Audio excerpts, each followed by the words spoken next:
Welcome to the Zweig Letter Podcast, putting architectural, engineering, planning, and environmental consulting experts' straight talk in your ear.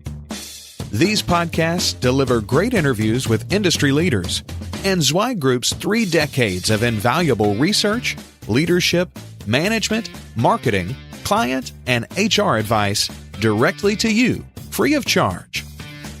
The Zweig Letter Podcasts let you develop personally and professionally, wherever you are. Hey folks, and thank you for joining us for another episode of the Zweig Letter Podcast. I am your host, Randy Wilburn, and today I have a very special guest. I've actually gotten another individual from Big Red Dog, Shaun Theriot-Smith, to join us for this episode of the Zweig Letter Podcast. We're doing something different nowadays, where we're trying to reach out to as wide of an audience as possible in the design industry. We're not just trying to talk to the titans of industry within the design space, not the heads of architecture firms and engineering firms, even though we've had Shaun's boss on, Will Schneer, but we're trying to reach out even to the guys and gals that are on the main line of these design firms, making things happen on a daily basis. And it's something new that we're going to be doing on the Zweig Letter Podcast in 2018. So if you're hearing this podcast for the first time and you want to get involved and you want to be heard and kind of share about your experiences coming out of school and getting into the design industry and just kind of sharing for others what you have experienced working at your organization and the difference that you're making. We'd love to hear from you, and there'll be plenty of opportunities both in our show notes as well as on the podcast itself for you to connect with us. So again, thank you so much for joining us today. And Shaun, it's so great to have you on the show. I really appreciate you taking time out of your schedule to join us on the TZL podcast today. No, I appreciate it, Randy. No, it's an honor to be here. I'm a longtime listener. Like I said to you before, I'm a podcast addict. I listen to anything and everything I can get my hands on.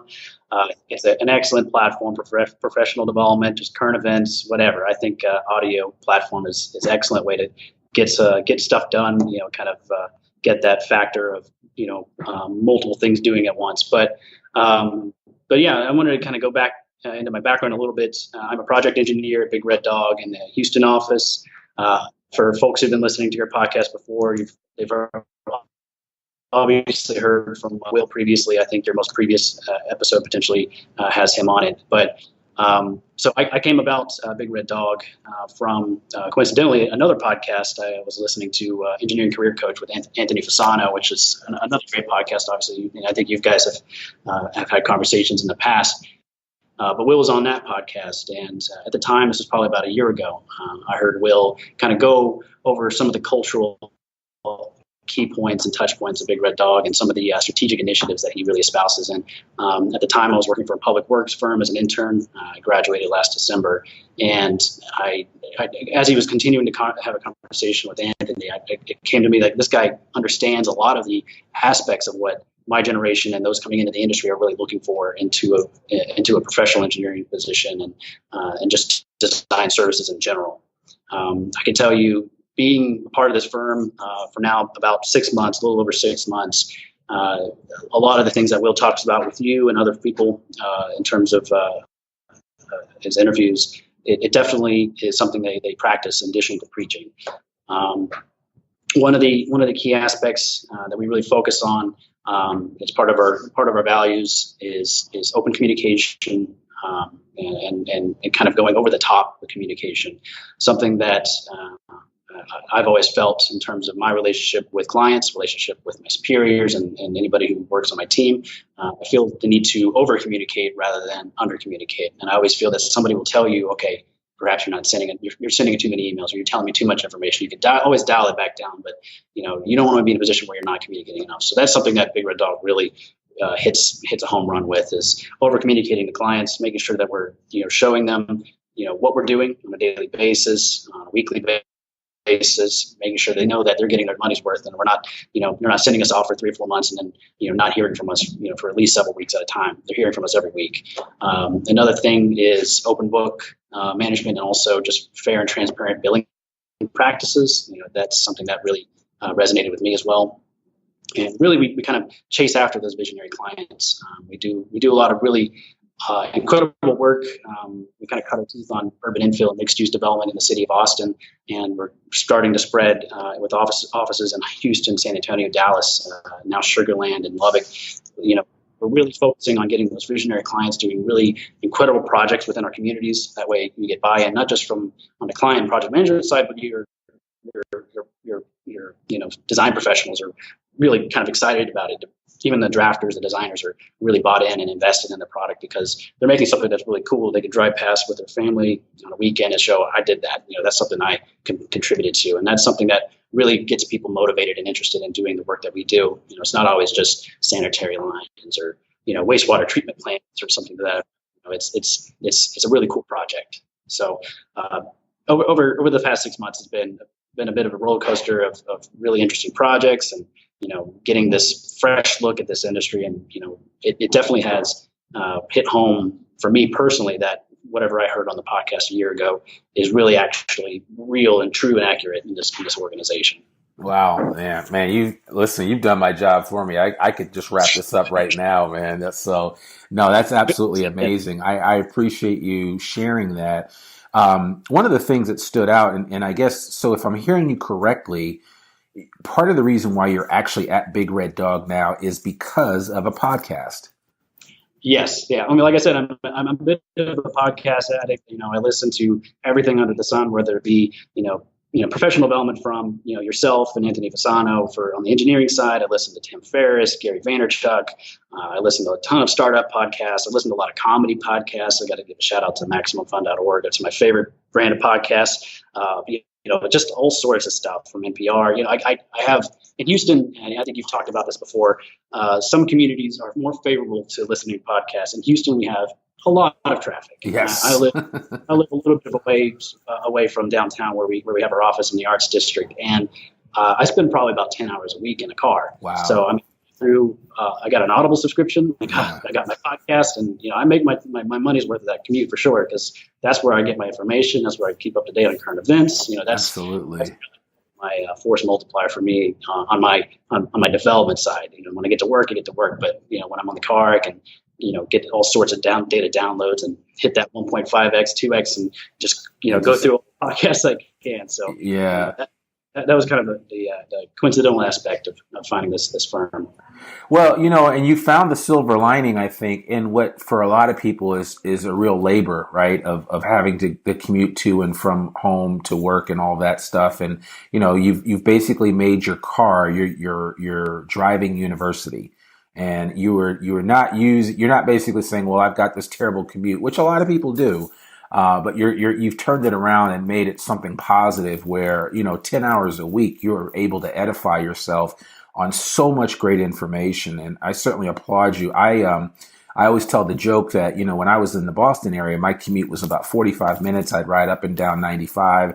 And now, I can't even listen to a complete song on my commute to my office just because I never have the time. So I totally get it, but I get the information when and where I can, especially when I travel. I'll be on a plane tomorrow. I'll get a chance to pop in some podcasts and listen to them on the long flight that I'll be on. So, you have to kind of make it, happen where you can, but I certainly, encourage everybody listening to this to really take up podcasts and listen to them because there's so much great information out there. And if nothing else, just listen to all the books on tape, or Audible, if you will. There's nothing on tape anymore. I mean, it's all digital, but you can just get on your phone, and I've got several books on my phone, and I just pop up my Audible app and I just go for broke. So yeah, same here, definitely. Yeah. I get invested in this. We're probably kindred spirits in that way. So that's awesome. That's awesome. Well, so tell me, you've shared some really great information about your experiences there with Big Red Dog. You've been there about not quite a year yet now. Now you came out of the public works arena and a public entity, and before that, now you also served our country. And could you talk just a little bit about your experiences as an engineer and as a veteran, and maybe some of the, because I think that's something that's always overlooked for firms, and I hear firms all the time saying, we need to hire people, and I'm always saying, well, you need to look at veterans that are out there that might be appropriate for some of the needs that you're trying to fill. And I think sometimes veterans get overlooked. Let's just call it what it is. And I maybe just kind of just talk through us and share your experience as a veteran coming in and working in the design industry. Sure.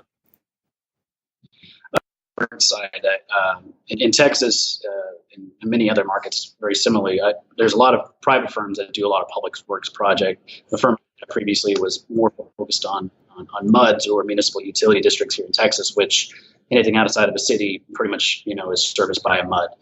So it's very, very, very necessary, and you're genuinely and legitimately focused on developing a community. However, it's very slow and it's very political. So hopping over to private development for me is an excitement factor. The turnaround of projects, the speed of which a developer wants a permit, wants information, is dramatically accelerated. So that sort of fire gets me interested and engaged in what I'm developing, and it makes me feel like I'm even a part of the deal. Like I'm bringing value to the deal, but I'm also feel like I'm an investor on this deal. So that's what I really like about being a private development consultant. Going into the veteran aspect, I absolutely agree. So there's so many loaded questions, loaded elements to hiring veterans in the industry today, and any industry for that matter. Going into college, I recognize that a lot of veterans tend to focus on STEM field and business related degrees. I think a lot of us come out of service expecting to find something that isn't going to be handed to us necessarily, because we've seen experienced so much in the military. So we focus on degrees that have a distinct ROI of our time. Going back to school, for me, I got out of active duty service in 2012 and continued in National Guard for another 2 years after that. But I started at the University of Houston in 2012, literally it was actually the day after I separated from active duty service. And I'll tell you about a culture shock. I was in Afghanistan just 3 months prior to that too, for an entire year. So coming into Houston to a college of 18 to 22-year-old folks, of which actually Houston is a very, there's a huge diversity there. So there was actually a significant veteran population, but I didn't find them until probably 6 months, a year in. But that culture shock alone dissuades a lot of veterans from pursuing education in the first place. They don't even pursue that bill, even though the benefits are there.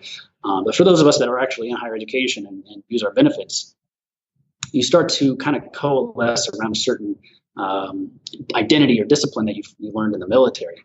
And a lot of veterans don't know that they carry this. It's something that I talk to veterans all the time. I kind of spearheaded a few veteran advocacy efforts at the University of Houston and in the city as well, and here in Houston. And a lot of veterans come to me and they talk to me. I don't know how to articulate my experience. I don't know how it's relevant to anything that I'm doing, not only in education, but afterwards in their professional careers. It's the fact that veterans don't know how to articulate their experience to a civilian hiring manager or hiring professional. They don't understand how that translates to a civilian job. But what's something that I think, I feel personally that every veteran carries within them is the fact that they were trained under a specific regimen, a specific hierarchy of discipline. And they didn't even know that you can call it brainwashing, you can call it whatever you want, but we are bred professionals. We are bred to be, effective not only on the battlefield, but, in garrison, which we call back at the base, effective within our teams, within our families, within our communities. Those elements carry with us, but a lot of veterans don't even understand that that's actually a part of who they are as a person. And that's what I believe makes veterans a force multiplier. They've got that secret sauce that you're always looking for. I know that you're in your hiring realm, you're always looking for great talent that provides that X factor. And I always believe that veterans, bar none, there's some exceptions here and there, but for those who actually lived and espoused the values of the military service that they were, pursuing at that time, I feel that, if they unlocked those things as lessons learned that they carried with them throughout the service, they would be, a force multiplier for their team, for their product, for their organization. A lot of veterans, especially here in Texas, we, by and large, are entrepreneurs. We begin our own startups, we start our own companies, and we pursue all sorts of stuff. So it's kind of hard to articulate that, coming from a veteran to a civilian, if you don't have the language to actually communicate that. And there's a lot of organizations out there that help that, but by and large, that's generally what veterans struggle with when it comes to hiring and, putting the resume together, interviewing, communicating with other people about what they did in the military and how's that relevant to, creating a construction document set for, a multifamily building or something to that effect. It's distinctly unique to this kind of community, but it's something that hiring managers, recruiters, and whatnot need to almost coax out of potential candidates, because I feel once you get it out, like that's a gem, hiding in the rough there. You're going to have a stellar candidate on your hands for sure.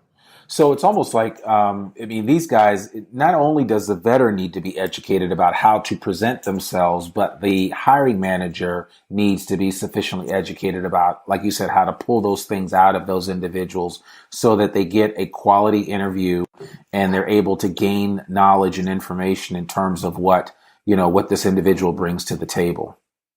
Exactly. I think that a lot of it really needs to be translated to the potential employer too. I mean, the employer, may always think that, we got to hire veterans. They have something going on with them that makes them, a great candidate, but they may not know why. And part of the reason why I believe that all veterans, have kind of some sort of special characteristic to them is the fact that we're, immersed in supply chain management. We're immersed in squad, low tactical leadership skills. We're immersed in not only survival on a realistic scale, but survival on an organizational scale. We have, depending on your character service. So my background was in the Army as a forward observer with scout recon platoons for both my tours to Iraq and Afghanistan. So it was a little bit more active, a little more kinetic, as we used to call it. So more conventional warfare, but we also had a distinct non-lethal / populist-centric operational focus as well, where we developed, agriculture projects. We worked on roads, mosques, schools. We developed populace in the communities to strengthen them so they could push out any kind of insurgent force that was within their villages, within whatever we're occupying. So, not everybody has that kind of character of service, but they get to have some level of service where they're participating in this grand, perhaps a machine, perhaps, some structure that is accomplishing a mission. And it's, the beauty of it is that everybody participates in decentralized command. Everybody participates in being a decisive actor on the battlefield, regardless if they're engaged in combat or not. They're able to determine, what their priorities are. They're able to execute on it, and they're able to do it in a systematic way that, most civilians may not necessarily get that kind of skill until well after college, until their 5th or 10th year in whatever firm they're working for. Veterans are, in the military, you're forced to do that within the first year. You're not going to survive basic training or boot camp, without getting into that role. So everyone has that mentality. They just don't know how to unlock it and put that into effect when they go to a civilian career or go to college. Okay. So what advice do you give your peers that you know of that are coming out, or maybe somebody that you serve with that's now coming out of the military and is saying, hey, Shaun, I'm trying to get into engineering as well. What advice are you specifically giving them? I think really when it comes down to it, I kind of focus on a couple of aspects. I really kind of dive deeper rather into their personal character. I think not everybody is suited for whatever they look at. So often this kind of comes up in the conversation. They look at the list of salaries of what will give them the most money after college. Yeah, which reasonable. I mean, a lot of veterans have families coming out of the military service. A lot of them just want to get out there and make money and support themselves. But, ultimately it's really about what's going to, make them happy. Some of the things that I really focus on is just, find what your purpose is, something that you feel that you could do. Obviously, there's a whole sorts of cliche elements to that. We could be do for free and then do that for a living kind of thing.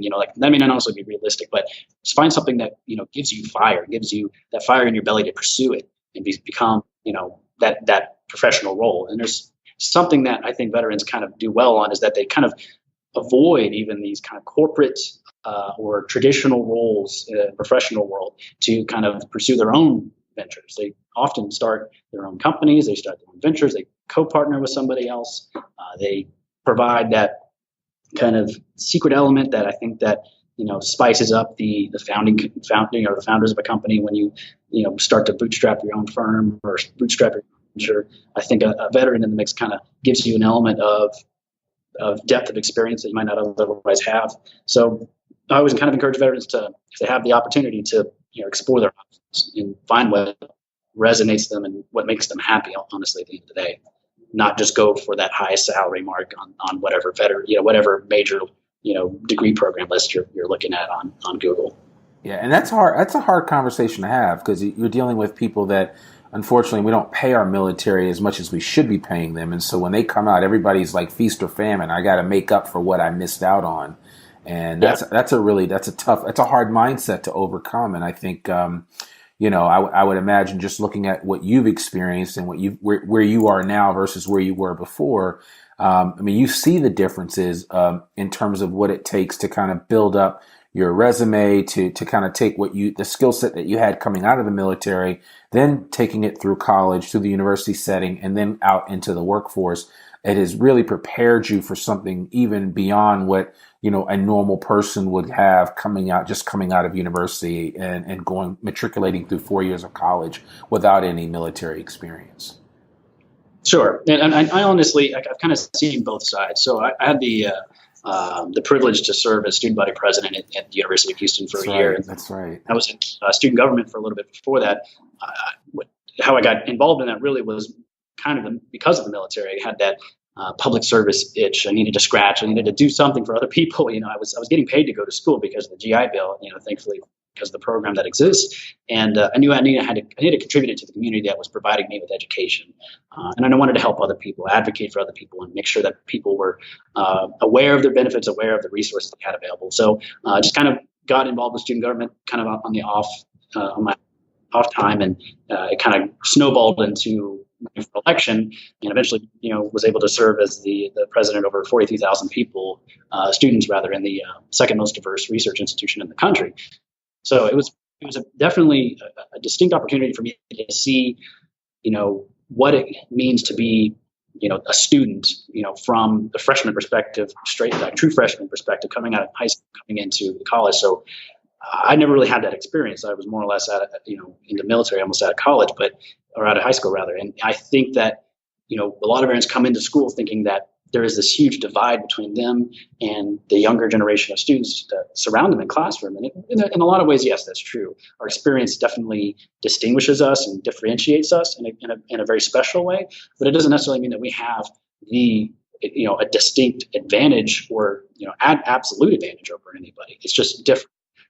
I think that people coming out of college, out of high school into college, have just as much an opportunity to be as strong a leader, as strong as a professional, strong in their discipline as anybody else. I think that there's opportunities at every university institution that you go to. You're always going to have a distinct opportunity to contribute to the school, contribute to the community, whether it be a student organization, whether it be advocating for your college, advocating for the university, participating in athletics. Those things all shape you as a leader, all shape you as a professional.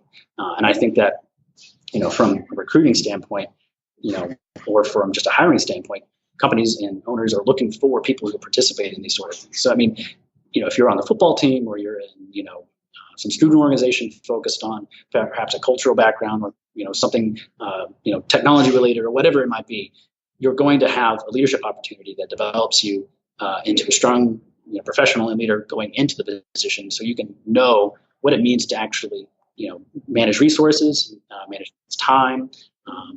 For me, it was a unique opportunity being student body president to not have the hierarchy of the military, because I was a sergeant in the military. So, I was a non-commissioned officer. I had folks under me, around 8 to 10 people at a time. And, I had the power of rank, I had the power of this hierarchy behind me to say, you're going to execute this plan that I've established because I am ranked higher than you. Well, in the student body president role, I didn't have that luxury. There was, large early 20s, some teenage students in my Senate or within my cabinet or, other student organizations. They don't have any requirement to execute on my plan. You have to develop ownership with them, give them skin in the game. And that's a very unique thing. A lot of veteran leaders don't get a chance to learn because you don't have to give that to them. You already have their skin in the game because they're invested. They've signed a contract. They're part of the military. Whereas in a civilian role, that's a distinct opportunity, or that's an element that any leader in any firm, any professional industry has, is because you have to develop, ownership in your subordinate team members. You have to develop ownership in your leaders. You have to lead up and down the chain. So it's definitely unique to be a veteran in this industry and in higher education, but it's not an absolute advantage in my opinion. I think typical civilian routes provide just as many different opportunities. It's just a different character, different value perhaps. Yeah. Yeah. So I'm just curious, did you see yourself in this current position now when you were just coming out of Afghanistan in 2012, 2011, 2012? Is this where you thought you'd be in about 5 years? I knew I wanted to get my degree. Yeah. My initial aspirations was to potentially get my officer commission and go back into the Army. Okay. But I found out pretty quickly that I was happy being a civilian.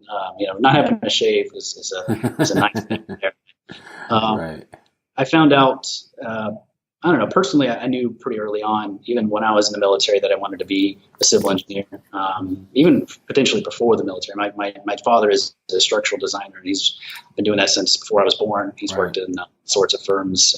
He's most recently worked on multifamily projects, doing, steel beam timber projects and whatnot. So it's in the blood. Yeah. So I distinctly remember my dad bringing home plans when I was, even when I was in diapers, and me trying to draw on them, color in the lines kind of thing. It's definitely something that's been pervasive and around me my entire life. But what kind of sealed the deal for me was in the military. When I was in Iraq and Afghanistan, for that matter, we did a lot of projects with the State Department. We did a lot of projects with USAID, which is the international development arm of the State Department. And I worked with civil engineers pretty closely on those projects with my lieutenant. We worked on, like I said before, mosques, schools, roadways, agricultural projects, watershed projects, trying to basically develop infrastructure for these villages who had been there for hundreds of years. Their cultural background spanned longer than ours, and they're having a hard time. They don't even have refrigeration. They don't have electricity. Or centralized plumbing. It's something that really struck a chord with me, the confluence of everything in my family coming into a point where it's directly helping somebody, or even seeing an Afghan elder cut the ribbon on a school where none had existed before, where 20 to 30 to 40 students effectively had to take all their classes in outdoors. Something that I'm in class, because Afghanistan, there's a lot of snow during 4 or 5 months of the year, especially up in the Hindu Kush and Himalayas area, and it's hot during the summer. So, seeing that direct reward, not necessarily as an engineer, but as somebody, supporting an engineering role, was very rewarding. And I wanted to do that both domestically and internationally. So I found that I wanted to do that either in my home, in my communities, or domestically, or potentially do international development. So coming into college, I knew very early on that I wanted to do that. I had the opportunity to apply to University of Houston while I was in Afghanistan.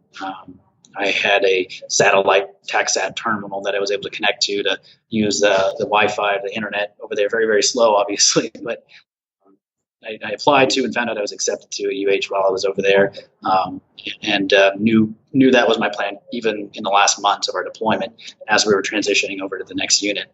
I had a pretty distinct mission, at least coming back from the military, and then for the next 3 or 4 years, I was doing engineering, studies as well, and enjoyed that. Took advantage of all the time I had as extracurriculars. I worked a bit, but also did the student government, as I mentioned before. And it was around, I think I mentioned in October or November, when I heard Will talking on that podcast, and I had already had, that was my third internship at that point. I had done a structural one. I found out early on I didn't want to do structural. Civil engineering, facing relationships, a lot of communication. I enjoy people interactions. I like developing relationships. I like leveraging a technical background for the purpose of improving and providing value to somebody's bottom line and providing value to somebody's life in general.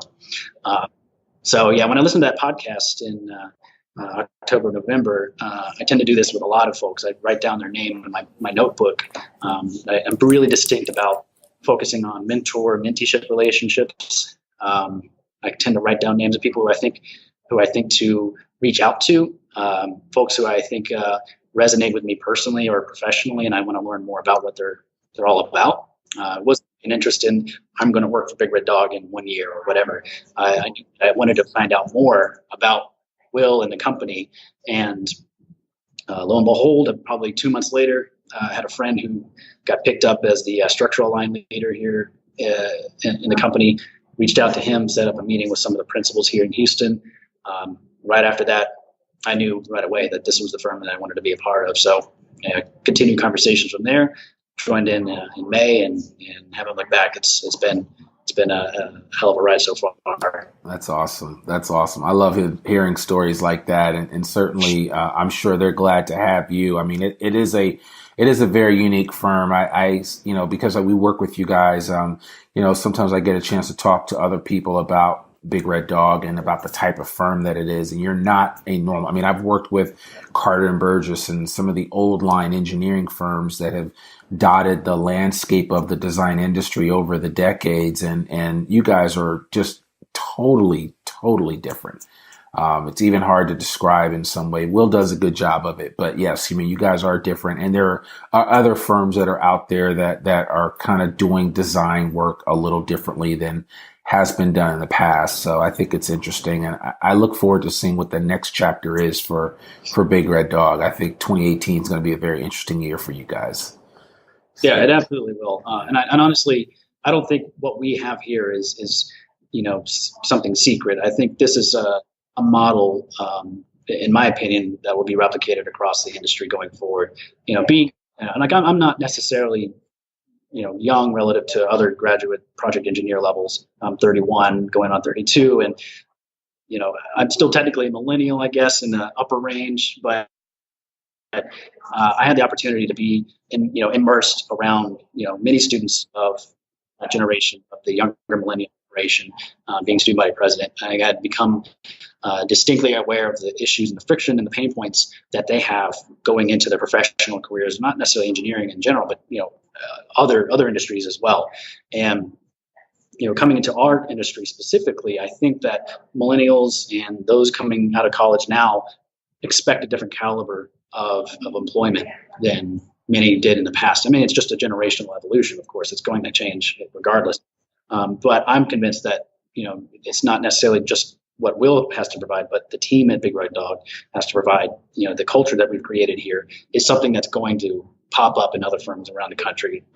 Absolutely. I don't think that any firm that has an interest in sticking around is not going to change. I think this is the pathway forward for this industry. And honestly, I think I have a more radical approach. I think this industry will change dramatically in the next 10 to 20 years to become a commoditized industry where we, have, I think you've mentioned this in the past with the gig economy. This industry focuses on human hours of contribution towards a design project.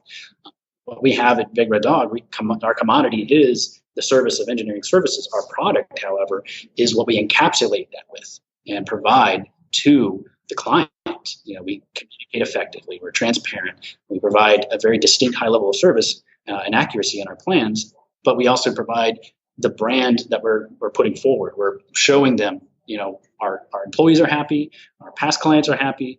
These are folks who are committed to our mission and committed to providing value to your deal. This, anybody can get civil engineering services, regardless. They can find the cheapest billable rate on the market and go with that. But they're not going to get the product. They'll get the same commodity, but it'll be a low quality product. And I think that our industry is generally, the trajectory is going towards a commoditization that allows for professionals in this industry to be almost independent or fluid in terms of what they commit to. They can spend 6 months on a few projects, take a year hiatus, go to Fiji or something, if they, whatever it might be, jump on the projects. We are already kind of doing that in Big Red Dog. We have people who take hiatus and take 6 months to go pursue photography or go potentially explore other places of the world. That capacity is already there, built into organizations like ours and other firms. I don't see that being a temporary benefit. That's something that my generation and the younger millennials and my children eventually are going to want and continue to want going forward. They want that flexibility, optionality. They don't necessarily care about being given the highest level pay or et cetera. They want something that gives them freedom. Gives them the ability to express themselves. I think we always talk about the side hustle with millennials. I don't really like that term because it implies that it's, not important. For us, it's about our primary mission, is taking care of ourselves. And whether we do that with the job that takes the most time out of our day, or the job that doesn't, it doesn't matter. You can call it the side hustle or whatever you want, but it's something that contributes to us as a character, as a person, and finds purpose in us individually.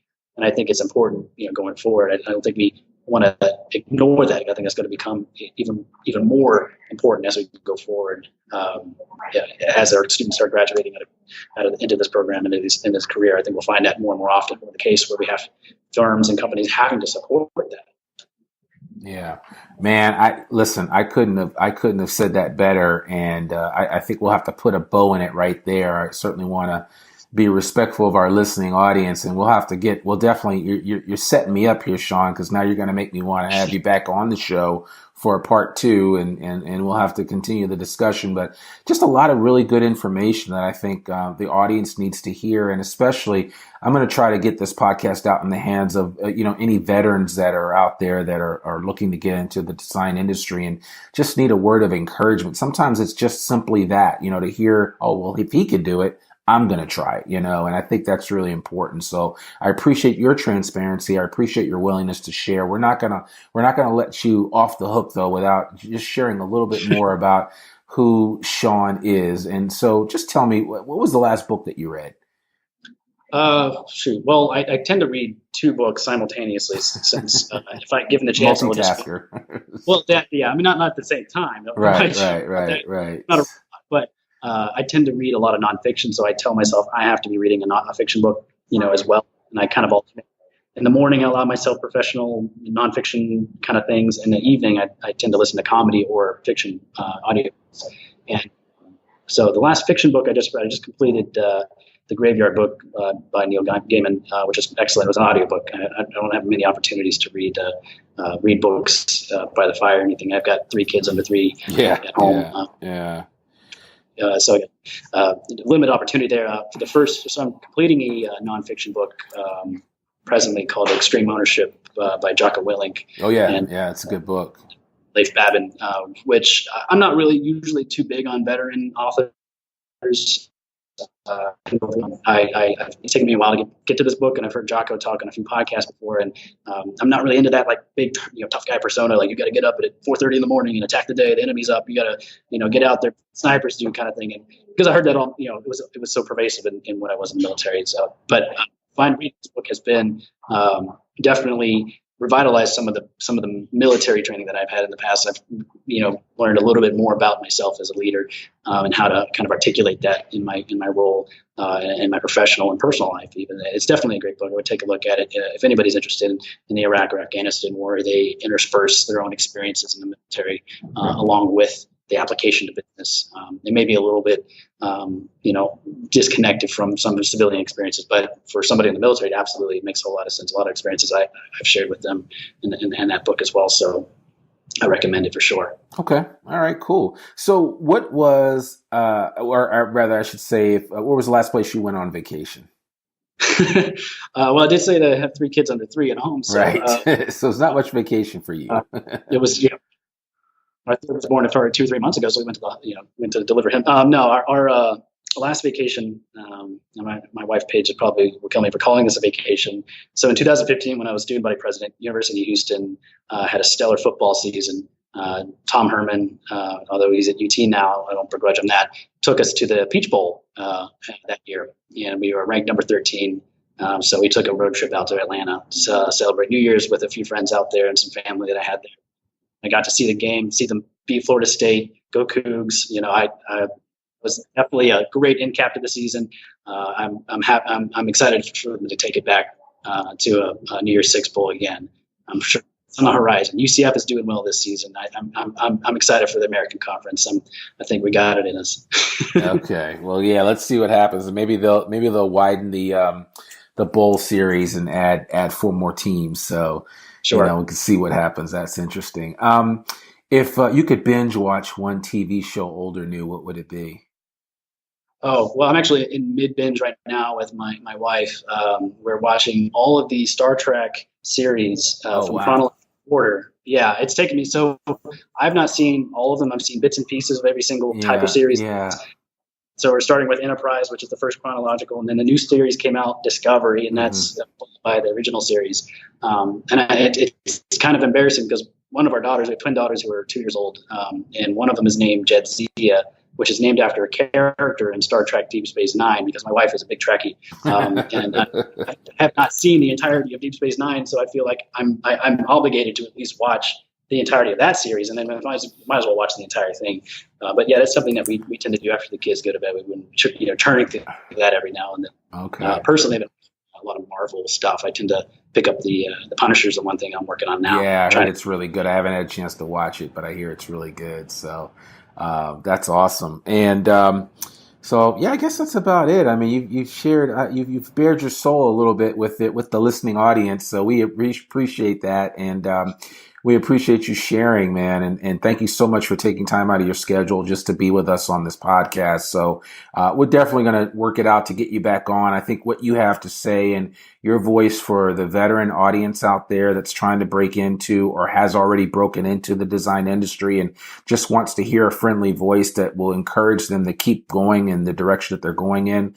I think it's necessary to share that. And I'm encouraging firms to be more proactive about getting more veterans involved. I mean, we have a very finite resource of people out there available for the roles that need to be filled. I mean, you guys know that perfectly well at Big Red Dog because you have a number of key positions that need to be filled, just like a lot of your peer firms out there do. So we just want to encourage people to take on anybody that's out there that's viable and that could make a difference in your organization the same way that you've done at Big Red Dog. So I applaud you. I thank you for your service, and I really appreciate you taking time to be on with us.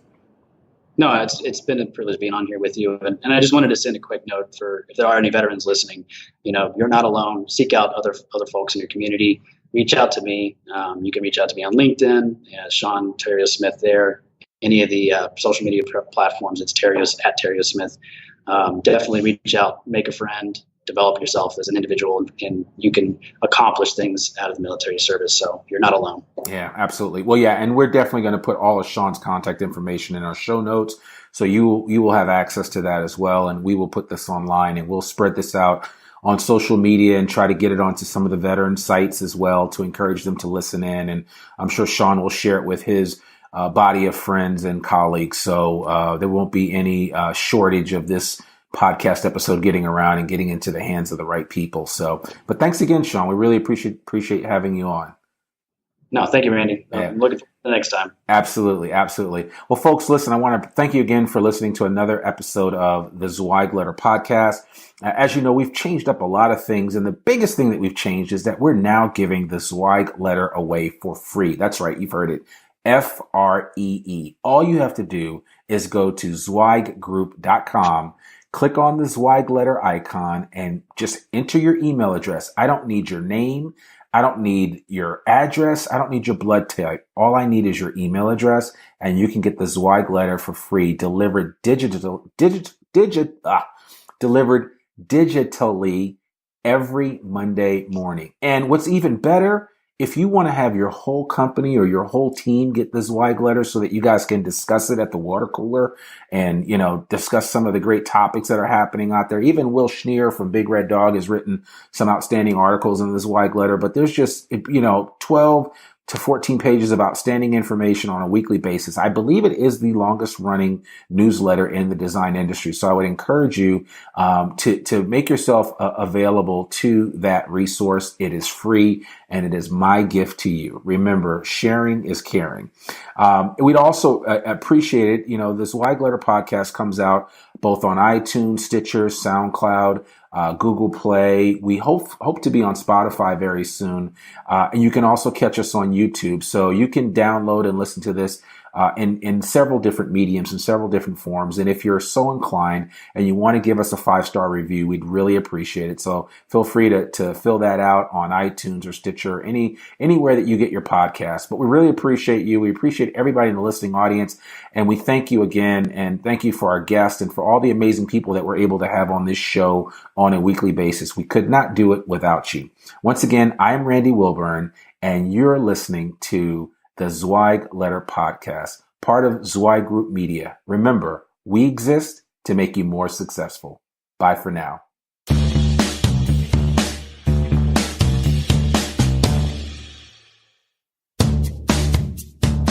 Thanks for tuning in to this Zweig Letter Podcast episode. If you want more wisdom and inspiration, in addition to information about M&A, strategic planning, HR, and marketing your firm, subscribe now to the digital version of the Zweig Letter free of charge.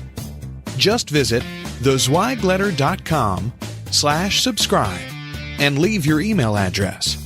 Your free subscription will begin immediately.